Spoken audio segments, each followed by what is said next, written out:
Yo, what's good, YouTube? This is Jay from TNJ. And make sure you hit that like button if you want to see more MLB The Show 18 content. We're looking at our minor league system this episode. So in AAA, let's look at our leaders so far in the early parts of the season. So first, looking at the position players, Monty Harrison's leading the way, hitting 333. He's 68 overall. And you know, he's got pretty good overall attributes as far as hitting and fielding. Kind of an all-around outfielder, if you ask me. He does have okay speed, 68. He does need to get that up. Lucas Salih, the rookie, only 19 years old, 71 overall beat potential. He's hitting 308 up to this point. Brian Hernandez, the guy who we thought, you know, should have probably got more playing time last year, but he's just a solid player. 64 overall. He's got some room to grow because he's only 21.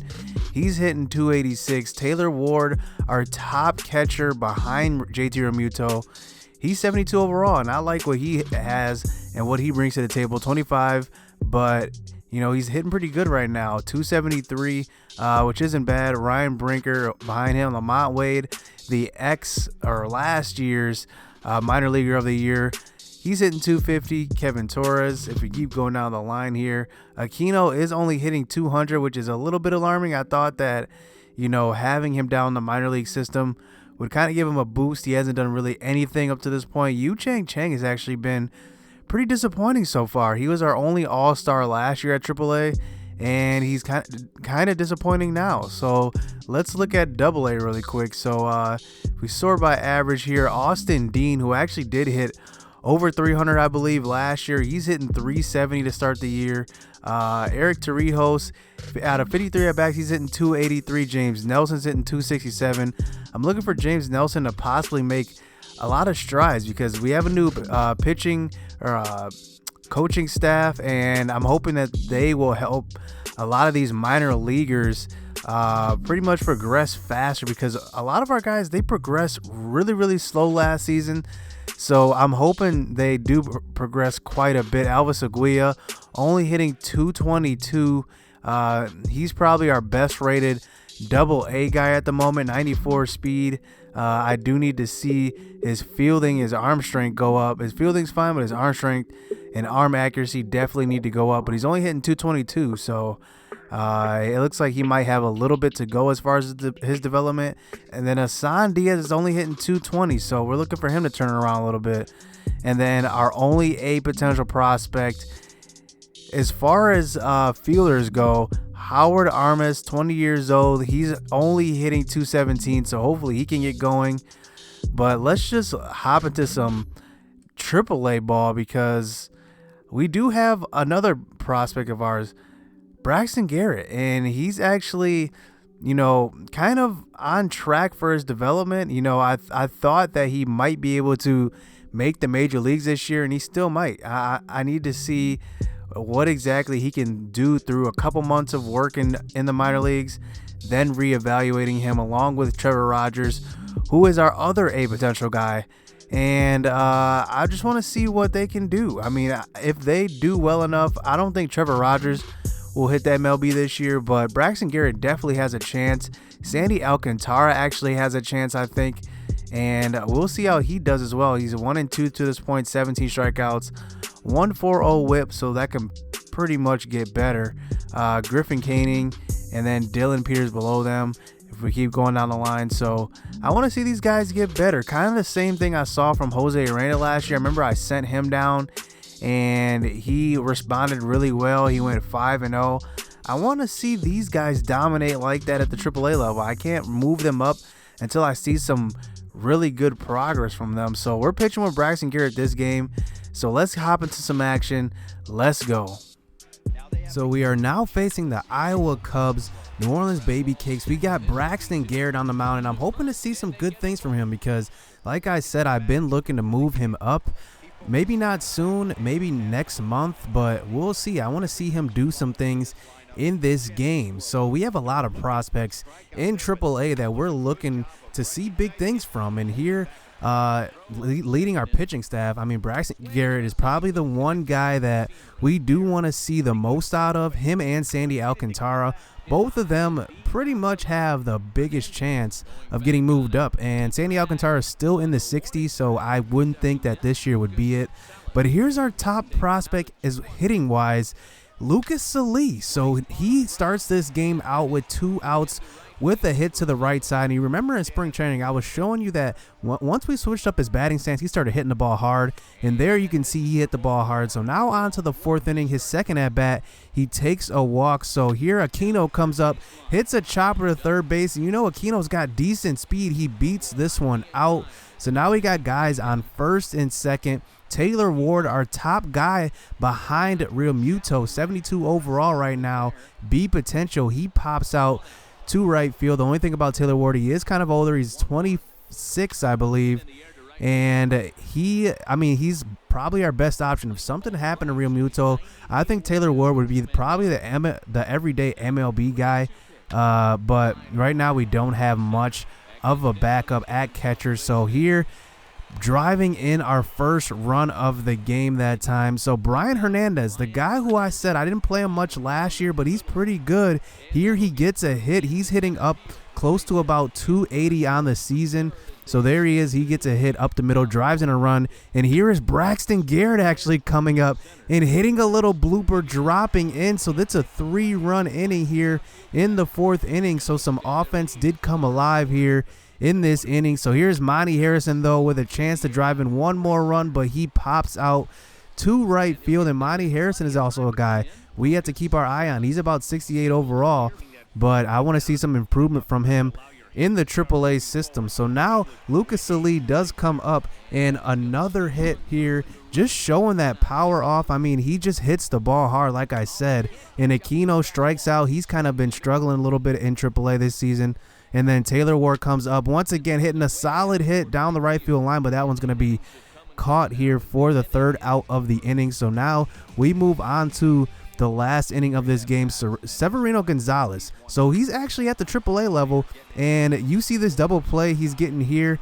He actually didn't give up a hit actually not a hit, but not a run at all in the whole month of April. So the first month of the season, he didn't give up one run. So he actually is surprising me at the AAA level. Maybe he'll get his move back up to the MLB level, because remember we said we did want to move him down because we wanted Jordan Hicks to get a shot. And Jordan Hicks isn't doing too great at the MLB level. He's doing all right, but I need to let these young guys just get experience as well. I do want them to progress. I don't want them to regress. But, you know, moving into this next game, here's another top prospect. Trevor Rogers, our only A potential pitcher in the whole organization, and he's starting this game out for the Jumbo Shrimp, and he's getting a strikeout here in the 1st inning. So here's Elvis Aguila, our top pick in last year's draft. He's hitting leadoff in this game. So on a 2-2 count, hitting a chopper up the middle. You know he's got that 94 speed, looking to beat this one out. Oh, that was close. He may have been safe, but he's called out. And here is Howard Armas, our only A potential position player. He comes to the plate. He's batting second in this lineup. He's a switch hitter, so you're going to see him from both sides of the plate, but he strikes out. And Hassan Diaz, another one of our great infield prospects. He's actually struggling at the plate a little bit, but hopefully he gets going come May, come June, because I do want to see some progression out of him. It was between him and Jahmai Jones being moved up, and Jahmai Jones just had a better spring training. So now here is Trevor Rogers. He's looking pretty good early on in this game, not giving up too many hits, striking out guys. And, you know, here he is in the 4th inning, getting another ground ball, but this time it's a hit and run, so the runner does advance to third base, and the second baseman couldn't get to that one. He was covering second base. So now Howard Armas gets a pop fly this time to right field. I want to test that arm a little bit, see what he's got, but he doesn't have much right now. The runner is going to slide in safe at home, but Trevor Rogers does settle down a little bit, and he gets us out of the inning with 1 run of damage. So now we're on to the 4th inning, bottom of the 4th inning. Elvis Aguila comes up one more time, hits another ground ball up the middle, and this one gets through. So Aguila, I mean, you know I do want to steal with him, and that's exactly what I'm gonna do on a 3-1 count. He does get in with that 94 speed, barely. He didn't really get a good jump, but he's still safe on that one. So now Armas comes up, 3-1 count, when he hits one hard to the same spot up the middle, and that one's gonna drive in a run. And this is exactly what I wanted to see from our top two outfield prospects at AA. 2 straight hits at the 1 and 2 position, but I try to steal a base with Howard Armas, and he just doesn't have the speed. He has the base running aggressiveness at upper 90s, and his stealing is actually up there as well, but his speed's not as good as Aguirre. And here Hasan Diaz strikes out on the changeup, and Austin Dean, who's actually hitting over 300 to this point in the season, strikes out. So here's Trevor Rogers. He starts getting going here in the 5th inning, striking out one guy. That time the curveball can't touch that one, and on a 3-2 count, 2 outs, another circle change low in the zone, and he's just rolling at this point, only giving up 5 hits through 5 innings, and he ends up giving 5 hits up for the whole game. So here's Elvis Aguirre coming up in the 6th inning, and he's showing off some of his power now, driving that ball to opposite field over the fence, and you know he had that speed.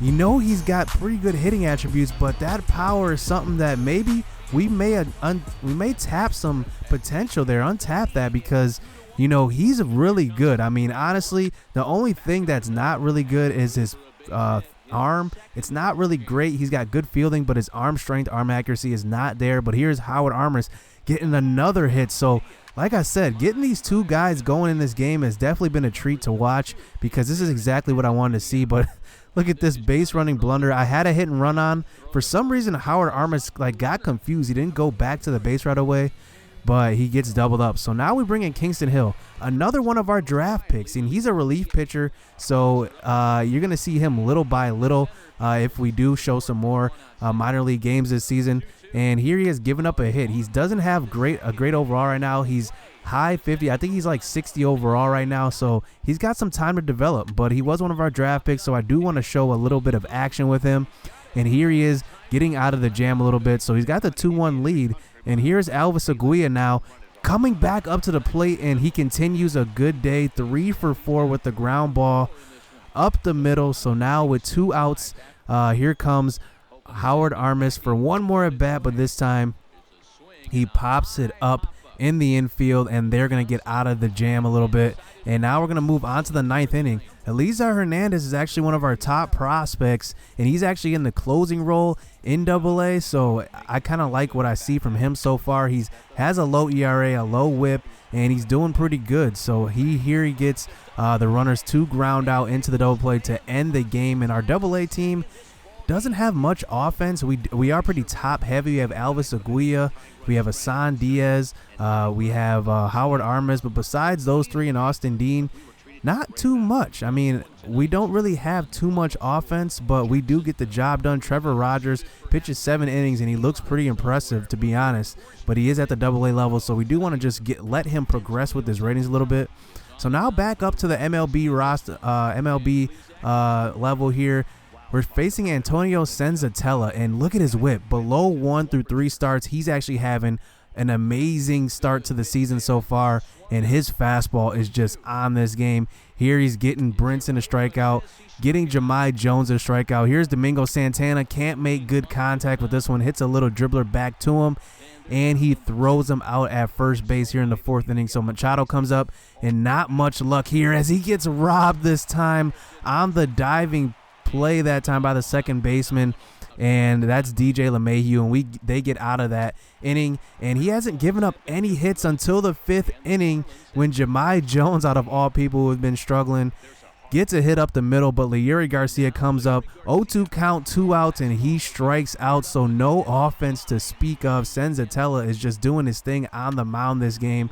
So now on to the bottom of the 5th inning, a little dribbler over the pitcher's head, Despaigne, and Machado throws an errant throw. So now they got guys on first base, and another chopper. This one bounces over Justin Bour's head at first base, and he doesn't make any effort to go after it. So now they got guys on first and second, and another ground ball to Justin Bour. This time he fields it, but we can't turn the double play in time. So guys on first and third with Tony Walters, the catcher, coming to the plate, and he gets a low pitch, and he drives it on a 1-2 count to the outfield.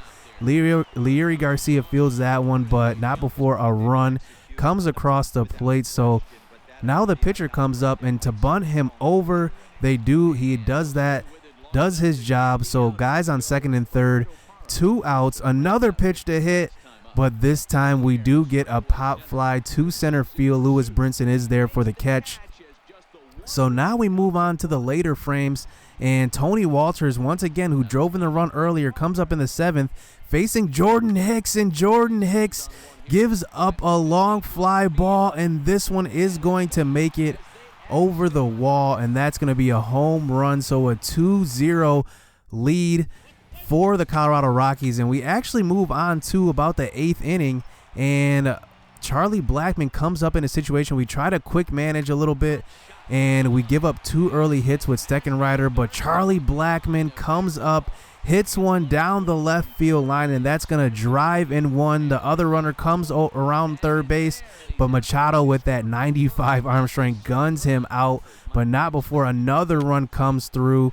But I'm going to let the young guy pitch his way through this Steckenrider. Remember, he's kind of on the trading block a little bit. He's got beat potential. I see he does have a lot of value, but we're going to see how he does going throughout this year. I'm not going to trade him just yet, but I want to see how he does closer to the trade deadline. If we don't need him, we might unload him. We'll see, but no offense to speak of. This is the closest extra base hit we had in this game. Machado, as he hits one to the warning track, and with 2 outs, Justin Bour cannot hit the knuckle curve, and that's going to be a strikeout to end the game for the Miami Marlins. And Justin Bour is actually struggling, man. He's hitting close to 230 or so on the season, but this story of this game is Senzatella. I mean, he was just unhittable, and he gets 8 strikeouts. He does walk 2 guys, but only gives up 2 hits, and those are the only 2 hits of the game that we get, and that is going to be a little bit